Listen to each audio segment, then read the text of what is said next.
de uma afirmação do físico Stephen Hawking.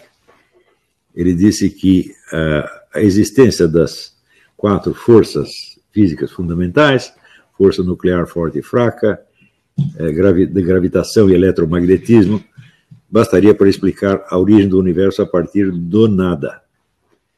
Então, olha, eu acho que o Stephen Hawking, quando escreveu isso, ele não estava bom, ele já estava muito velho, estava se aproximando rapidamente da morte, e realmente ele não estava bom. Agora, no Brasil, sabe como é? O sujeito que não acredita em Deus, ele acredita em qualquer coisa, e, sobretudo, existe o que eu chamo o dogma ginasiano. Quer dizer, aqueles ídolos da ciência que o sujeito aprendeu no ginásio se tornam para ele referências finais, terminais, absolutas e universais, né? Substituindo, então, o próprio Deus. Né? Então, e você é obrigado a aprovar estas figuras em todos os aspectos do seu desempenho, não sendo possível você diferenciar, né, qualidades e, vamos dizer, virtudes e defeitos. Né? Por exemplo, se você diz que Isaac Newton era um sujeito anormalmente agressivo e não muito bom da cabeça, isto significa para eles que você está desmentindo a lei da gravidade. É uma coisa incrível. Eu falei que o Einstein era um plagiário. Pronto, ele disse que o Einstein é burro, ele é incapaz. Ele plagiou o Poincaré, todo mundo sabe que ele fez isso. Né? E é óbvio que para o sujeito plagiar um gênio, precisa ele ser um gênio também. Né? Mas daí diz, não, ele está desmerecendo o Einstein, dizendo que o Einstein era uma burra e tal. É assim, né? Então, é idolatria em bloco. Você não pode nem ter... Veja, é claro que ninguém pode sonegar a sua admiração a tipos como Isaac Newton ou Albert Einstein, tá certo? Mas não quer dizer que sejam perfeitos sob todos os aspectos, né? E, sobretudo, que a sua obra científica possa sobreviver integralmente. Né? Veja, a obra de Newton, por exemplo, ela é constituída 80% são especulações teológicas e alquímicas. O Isaac Newton era um cristão que não acreditava na Trindade, ele estava fazendo uma espécie de islamismo cristão, assim, a teoria da unidade absoluta, e tudo que ele escreveu, incluindo os princípios matemáticos da filosofia natural, era parte de uma longa demonstração, ou como diria o René Girard, um longo argumento do princípio ao fim. E o pessoal lê evidentemente, só os princípios matemáticos da filosofia natural e ignora o resto, tá certo? E acha que o simples fato de você recordar o resto, você está falando mal de Newton. Eu digo, olha, eu não posso falar mal da teologia do Newton porque eu só conheço por referências muito breves, tá certo? Sobretudo do camarada que descobriu os manuscritos de Newton a respeito, que foi o economista John Maynard Keynes. Ele tinha dinheiro sobrando, um dia foi num leilão, comprou um monte de papéis e descobriu que eram manuscritos teológicos e alquímicos de Isaac Newton. E escreveu, então, um ensaio importantíssimo, né, mostrando que a maior parte da obra do Newton se referia a estes assuntos e não ao que hoje nós chamaríamos de ciência física. Então, qual é a relação entre uma coisa e outra? Falei, isto é um dos maiores abacaxis da história das ciências. Como se articula a teologia de Newton com a física de Newton? Ninguém sabe, e eu muito menos. Isto ainda vai precisar gente de primeiríssima ordem examinar isso por muito tempo e ver se encontra articulação. Eu não sei onde está essa articulação. Ela deve existir em algum lugar. Pelo menos na cabeça de Newton existia. Né? Então, quando a gente diz que Stephen Hawking escreveu alguma besteira, já vem o pessoal falando, não, ele está derrubando Stephen Hawking, ele acha que ele é melhor que Stephen Hawking. Como? Quer dizer, eu preciso ser melhor do que um sujeito para perceber que ele disse uma asneira, que inclusive foi assinalada muito claramente por outro gênio assombroso, que é o John Lennox. John Lennox escreveu um livrinho desse tamanho, chamado God and Stephen Hawking, que é um negócio arrasador. O Lennox faz o possível para ser respeitoso com o seu colega, mas quanto mais respeitoso ele fica, mais dá impressão de gozação. Porque a coisa realmente tão absurda, tão inaceitável, né, que a tentativa de contestá-la educadamente fica pior ainda. Quer dizer que se você mandar o sujeito para aquele lugar, eu acho que ficaria até mais delicado. Muito bem. A primeira observação do John Lennox, quer dizer, eu li o livro, eu muito o que eu vou dizer aqui, eu tirei do livrinho do John Lennox, mas eu acrescentei algo. Né? A primeira coisa que o John Lennox diz é o seguinte, ele diz, leis não criam nada. O que é uma lei? É a expressão de uma regularidade observada, tá certo? E expressa em termos matemáticos. A lei por si mesma não produz o seu fenômeno. Né? Então, a lei da gravidade, ela mostra a relação entre objetos materiais. Ela não cria esses objetos materiais. Então, de cara, o fato do Hawking usar a expressão leis em vez de forças já mostra uma certa confusão. Se ele dissesse são as forças elementares que podem criar o universo a partir do nada, bom, isso seria um outro problema, mas seria aparentemente menos absurdo. Não é isso? Então, vejamos a possibilidade de estas forças físicas criar o universo a partir do nada. Se elas puderam criar alguma coisa, supondo-se que pudessem, é porque elas existiam. E elas não são forças que existem fora e acima do universo. Elas são parte do universo, parte integrante do universo. Então, se elas existiam, então, antes do universo não havia um nada. Havia 4 forças operando naquilo que se poderia chamar, tecnicamente, um vácuo quântico. E o vácuo quântico, absolutamente, não é um nada. Ele é alguma coisa. Não é isso? E as 4 forças são também alguma coisa. Tá certo? Então, mas o Hawking diz que a pura lei da gravidade por si poderia criar o universo a partir do nada. Então, muito bem, se existia a lei da gravidade, existia a força gravitacional, não apenas a lei, porque a lei foi descoberta muito tempo depois. E a lei também pode ser corrigida nos seus detalhes matemáticos. Tá certo? Mas se existia a força da gravitação, então algo existia. Então, é claro que esta teoria ela já não responde àquela pergunta fundamental do Leibniz, por que existe o ser e não apenas o nada? É uma tentativa de responder, mas é uma tentativa muito canhestra, muito deficiente, tá certo? E nós, vamos dizer, tentando responder com o máximo de respeito que o Hawking, sem dúvida, merece, tá certo? Não podemos escapar de dar a impressão de que nós estamos gozando da cara dele. Mas o pior é o seguinte, ele não entende o que quer dizer a palavra nada. E também não entende o que quer dizer a palavra criar. E a expressão criar a partir do nada, ele também não entende. Porque ele está usando a expressão para designar algo que existe, criando algo que também existe. É claro que a força da gravidade não pode, por si mesma, criar nada. Ela não pode criar os objetos sobre os quais ela atua. Tá certo? Ela precisaria, no mínimo, precisaria das outras 3 forças atuando. Então, quando ele usa a palavra universo, ele está usando a palavra universo no sentido de universo tal como descrito pela ciência física, tal como eu a pratico. Isto é o universo? Não, não é, de maneira alguma. Isto é um aspecto abstrativo do universo. Isto é um universo abstrato. Tá certo? Quando você usa a palavra universo, significa tudo o que existe sob qualquer aspecto que seja. Tá certo? Então, são os componentes físicos, componentes químicos, biológicos, históricos, humanos, anímicos, psíquicos, etc. Isto é o universo. Tá certo? O universo, entendido nesse sentido pleno, é estudado por alguma ciência? Não. Não é e não pode ser. Né? Porque uma ciência se constitui na hora em que você recorta um certo aspecto da realidade, ao qual se aplicam determinados métodos de observação, medição e método de tirar conclusões.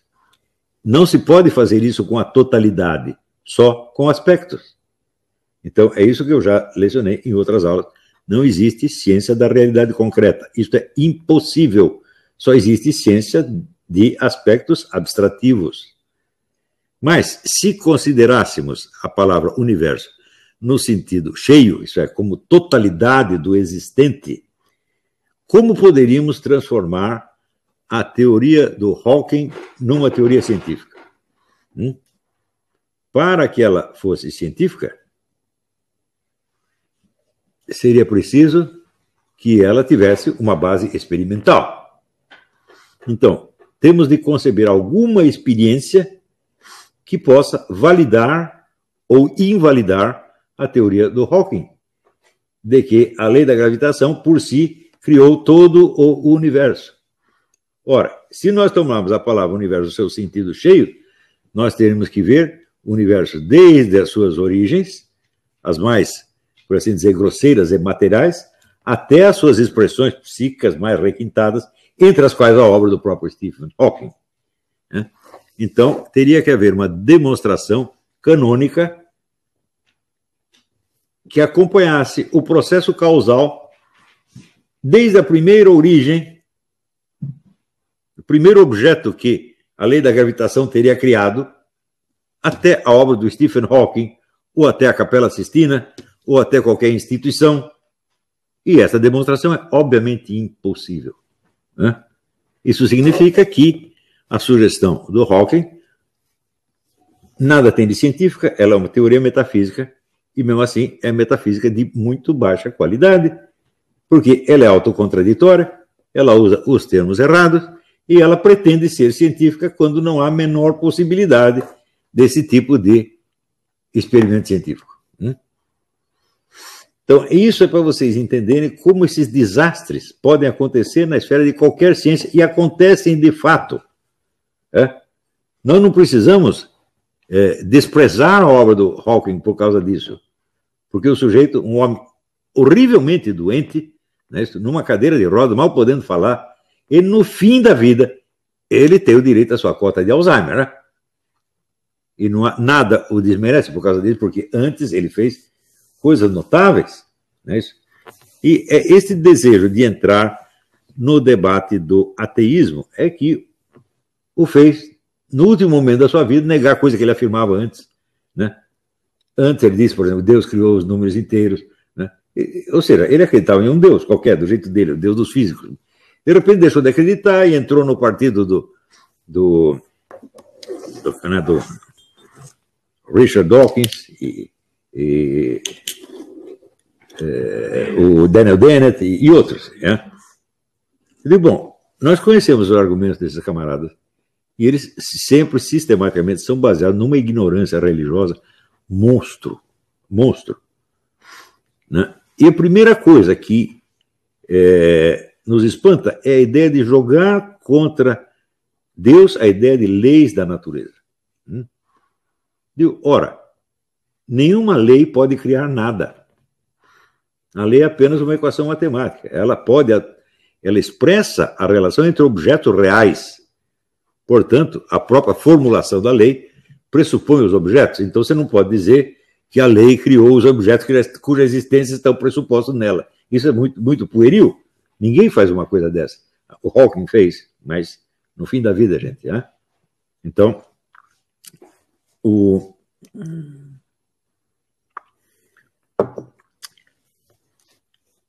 agora, a ideia de leis universais, ela aparece com o monoteísmo. Né? Antes você tinha deuses materiais, que eram forças da natureza, tá certo? Portanto, nenhuma das quais poderia ser criado o universo, porque elas eram parte do universo, exatamente como as 4 forças fundamentais são parte do universo. Então, por assim dizer, dirigiam o curso dos acontecimentos sem ter criado nada, tá certo? O processo cosmogônico, né, envolve a criação dos próprios deuses, tá certo? Então, a ideia de leis universais que antecedem, por assim dizer, a própria existência do cosmos e que perpassam toda a sua história sem ser alteradas, é uma ideia que é inerente ao monoteísmo hebraico. Por isso, numa época em que os gregos acreditavam em não sei quantos deuses, os hindus acreditavam em não sei quantos, os chineses acreditavam em mais não sei quantos, o judeu acreditava num só, que era invisível, inacessível, e cuja principal manifestação era o quê? O Logos, a razão universal. Isto fundou a noção de ciência. Né? Se você retira este Deus e coloca em lugar dele 4 forças físicas, você está fazendo o quê? Você está restaurando o politeísmo grego. Um universo pré-existente. É o universo pré-existente. Então, se são forças... Se o elemento criador e diretor do cosmos são 4 forças físicas, então elas são deuses gregos. Estão entendendo? Então, isso é evidente que corrói a noção de ciência na própria base. Mas acontecimentos desse tipo vivem sucedendo na esfera de todas as ciências. As ciências, faz parte da dialética da investigação científica, a ciência se negar a si mesma e se destruir e se refazer de tempos em tempos, tá certo? Mas isso é absolutamente incompatível com a crença numa verdade científica final. Como dizia o Richard Feynman, que foi prêmio Nobel de Física, um dos físicos mais brilhantes de todos os tempos, ele dizia, todas as leis científicas são duvidosas. E todas são provisórias. Tudo pode mudar. Você veja, a lei de Newton, no tempo de Newton, significava uma coisa. Para nós, que viemos depois do Einstein, significa outra coisa. Para o Newton, ela significava uma lei universal que se aplica a toda a realidade. Depois do Einstein, significa uma lei limitada a um certo aspecto do cosmos. E é transcendida por leis mais abrangentes que explicam o restante do cosmos e contém a lei da gravitação. Ela não é desmentida, então a ciência, nesse caso, progrediu não pela desmentida de uma lei, mas pela sua inserção numa estrutura explicativa mais vasta. E isto é o normal. Não é isto? Então, por exemplo, quando a gente vê a discussão entre evolucionistas e adeptos do design inteligente, eu digo, bom, isso aí deve ter alguma outra abordagem possível, além dessa confronto estático. Por que eu digo isso? Porque Charles Darwin acreditava no design inteligente. No final do Origem das Espécies, ele diz claramente, Deus planejou tudo isso para que as espécies evoluíssem dessa maneira. O que é isso? É uma teoria do design inteligente. Então, por que os adeptos do design inteligente são tão anti-darwinianos e os darwinianos são tão contra o design inteligente? Eu digo, é porque o número de participantes desse debate que leu A Origem das Espécies é muito pequeno. Porque não é possível você ler sem você chegar nesse ponto e perceber que na mente do Charles Darwin não havia a menor contradição entre uma coisa e outra. Ele usa uma para explicar outra, a outra para explicar uma. Então, por que não existe a teoria do design inteligente evolucionista? Que é a única que seria fiel ao propósito de Charles Darwin. Bom, parece que isso acaba de aparecer, né? E foi feito por um sujeito que não é um cientista, é um homem da administração e da computação, essa coisa toda. Esqueci o nome, acho que é Perry, esqueci. Então, agora já existe um esboço dessa teoria. Isso talvez mude todo o debate. Não é isso? Agora,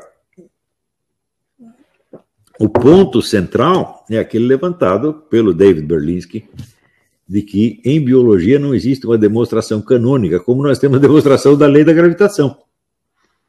Quer dizer que Newton fez um certo cálculo, tá certo? Criou um algoritmo para o cálculo, e este cálculo, quando feito, ele coincide exatamente com os fenômenos observados.